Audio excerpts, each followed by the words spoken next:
आप सभी को मेरा नमस्कार। मैं विकास शर्मा, ज्योतिष आचार्य। आज आपको बताऊंगा बृहस्पति जब आपकी कुंडली के पहले भाव में होते हैं तो व्यक्ति का व्यक्तित्व किस प्रकार का होता है, वहां बैठकर उनका प्रभाव किस प्रकार का होता है। पहला भाव जिसको हम लगन भाव भी कहते हैं। सबसे पहले समझते हैं, देखिए दो सबसे पहले शुभ ग्रह कहे गए हैं निर्विवाद रूप से, एक बृहस्पति है, एक शुक्र है। जब तक ये शुभ नहीं होते कोई भी शुभ कार्य, जीवन में जितने भी शुभ कार्य हैं, चाहे वो विवाह हो, चाहे वो हम किसी भी अन्य संस्कार को करते हैं, तो बृहस्पति का शुभ होना, शुभ संस्कार की बात कर रहा हूं।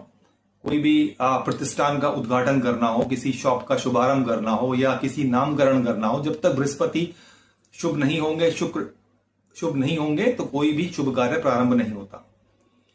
पहले बृहस्पति को समझ लेते हैं। बृहस्पति ज्ञान के, आनंद के, धर्म के, नैतिकता के जो है कारक कहे जाते हैं, इनको देने वाले हैं। बृहस्पति से प्रभावित जो व्यक्ति होता है वो अपने धर्म पर अडिग रहता है, लेकिन दूसरे धर्मों का बड़ा सम्मान करता है, सबको समान भाव से देखने वाला होता है। बृहस्पति जो है हमारे घर के अंदर जो इतने बड़े बुजुर्ग हैं, हमारे पिता, हमारे दादा या दादा के पिता, परदादा जिसे कहते हैं, उनको रिप्रेजेंट करता है। बृहस्पति से प्रभावित व्यक्ति, जब बृहस्पति आपके लगन के अंदर बैठे होते हैं तो 1 लाख से अधिक दोषों को दूर करने वाले होते हैं, इतने प्रभावशाली होते हैं।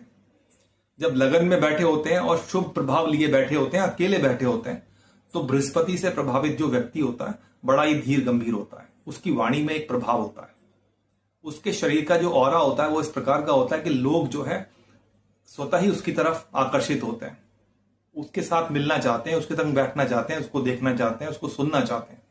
इतना गजब का उसका ऑरा होता है। व्यक्ति बहुत ही साधु योग्य व्यक्ति होता है, एक साधु समान व्यक्ति होता है।